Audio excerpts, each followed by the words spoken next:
6 years ago, I was in jail, and I got out in August of 2004, and it's been all downhill from there.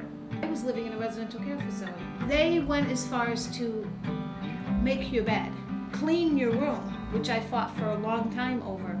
They didn't even want me cleaning my room. I went from living with my daughter and by myself to that, to doing nothing. And why? I really wasn't capable of living like an adult. I was using drugs every day.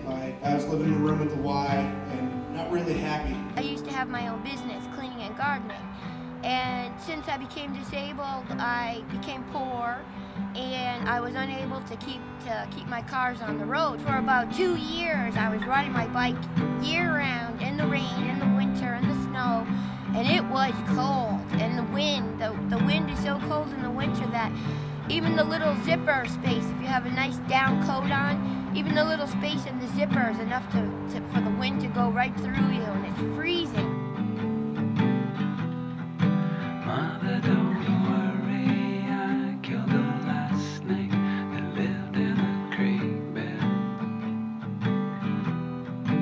Mother, don't worry, I've got some. Our clients didn't wake up one morning and say, "Ooh, please, can I have schizophrenia? I would love to live an impoverished lifestyle." I mean, that's not how it works. The reality is that 1 in 6 people have a mental illness, and even more than that, have contact with somebody in their family having a mental illness. People are the people that we sort of walk past on the street. We know that they're a little bit different, a little bit strange. Maybe we don't want to deal with it that day, so we walk past them. Either one, that people don't understand what it is, or that they have some fear about it. The truth of the matter is that people with major mental illnesses are not any more, statistically not any more likely to commit a crime than the general population.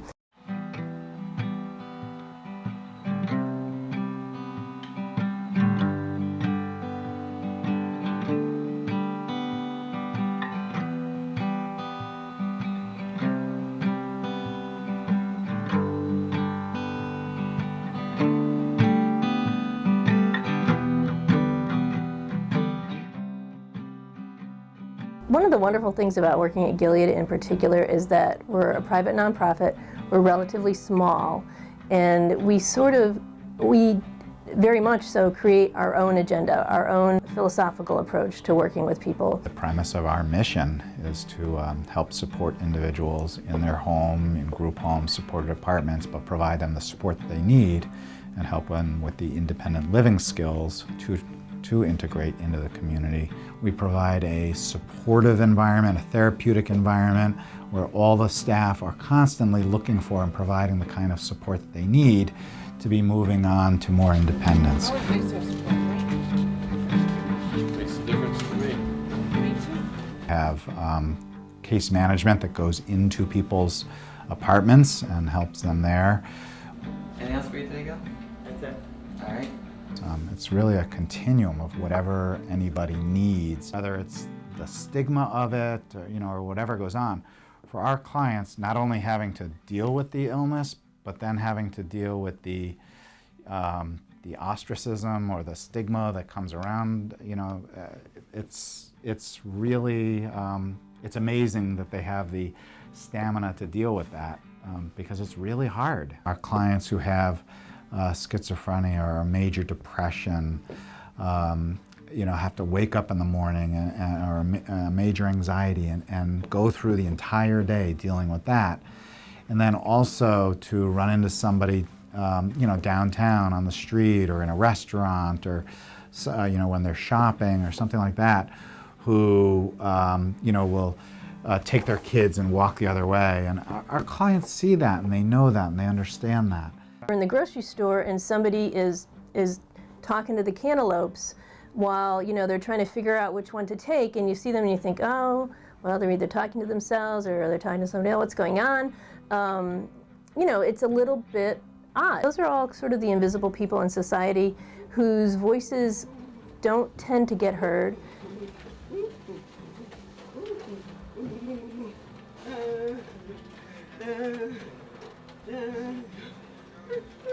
have to stand up for our rights just like all those other minorities do. We're a minority just like everyone else. There's a person. We're a person. We have to fight for our rights so we don't get discriminated against, so people don't have the wrong impression about us. We call it stigma busting. We have to always prove to people that we're people too.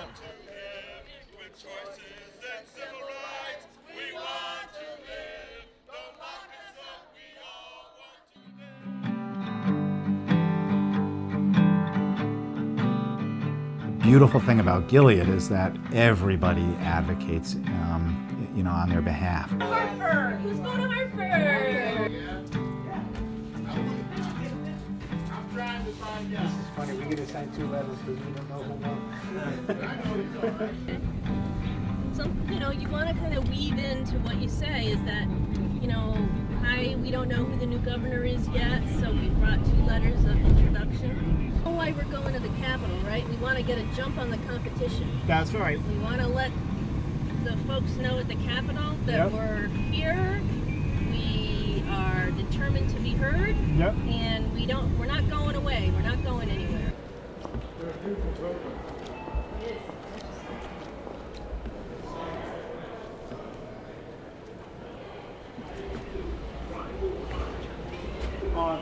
Did they figure out who won the governor race? You don't know. You don't know. You don't know. Tech told me that you guys were interested in delivering letters to Governor Malloy Yeah, or Governor Yeah. Foley. Do you understand that neither one of them have an office here in this building at all? Is that right? Yeah. For either one of them? I would think the best thing that you could do is to find out where their campaign office was and get it to them that way. Maybe on the web or something that have information where you'd be able to find an address. That's a good idea. All right, we will. Okay? All right, thanks.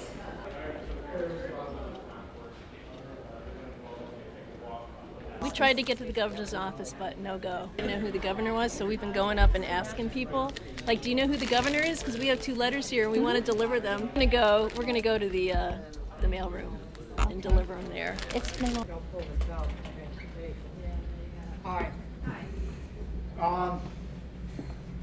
Would you make sure, whichever one is governor, that they would get these?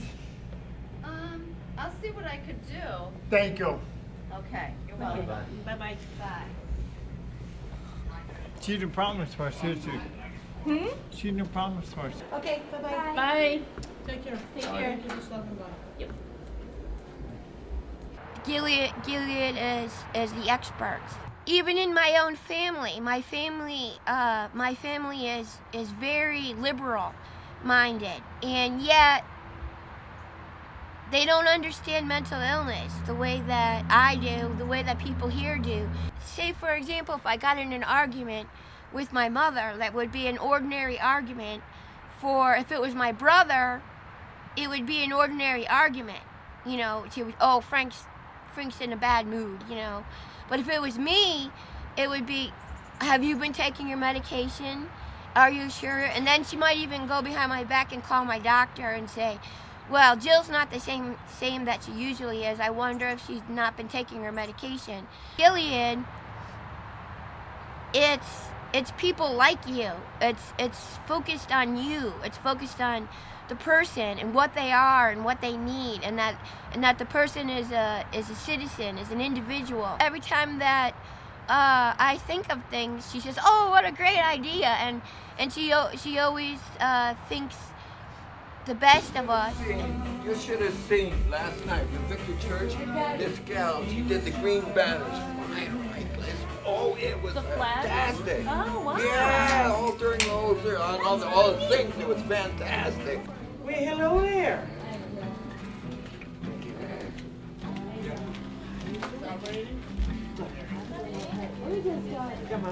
Clubhouses tend to be an environment where folks with schizophrenia feel comfortable and can be themselves, where some eccentricities of behavior are, just tolerated or even embraced.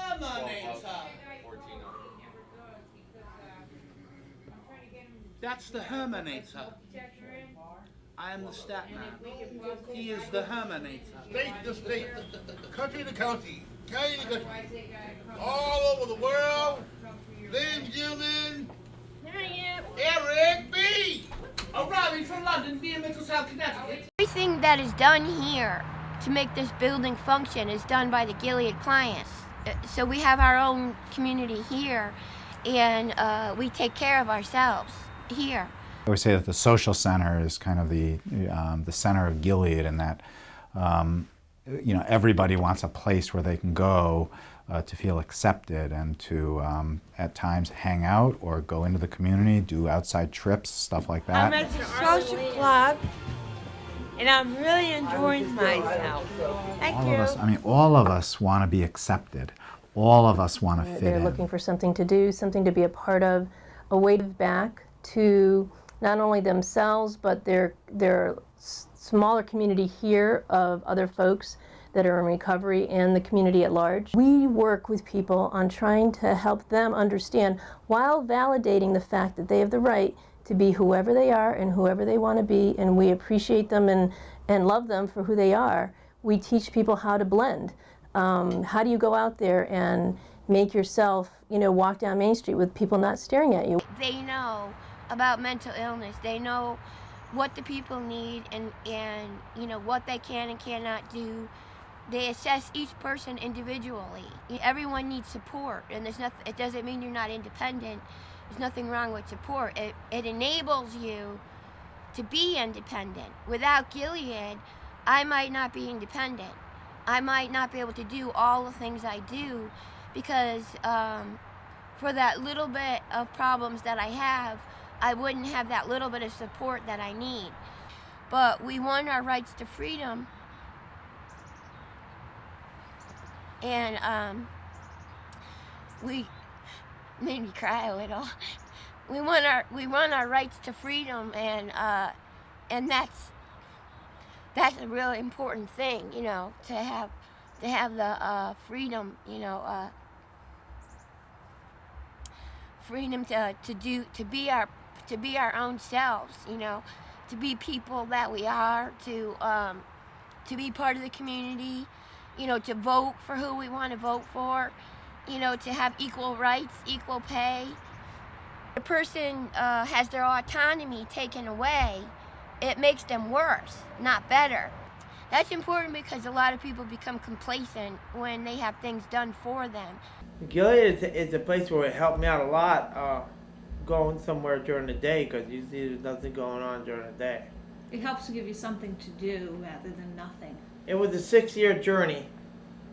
It wasn't easy. I was in one place and in another, residential care facilities, and I finally decided I wanted my own apartment. So I finally got my own apartment, and I got a lot more freedom, a lot more responsibilities. Finally made it up the hill, and things are looking good now. I'm looking forward to going back to work and getting a better apartment and bettering my life. And Gilead will be part of my life the rest of my life. It took a long time before I could get stabilized on medication and, you know, get a job. And Gilead was right there with me through the whole process. So they might have saved my life. So I don't know where I'd be without Gilead, because without Gilead I would probably be put in the hospital a lot more. Road to recovery is so different for everybody. It's going to be twisting and winding in different kinds of ways, but the roads all are going to that same place of recovery, and that's, to me, what integration is really about.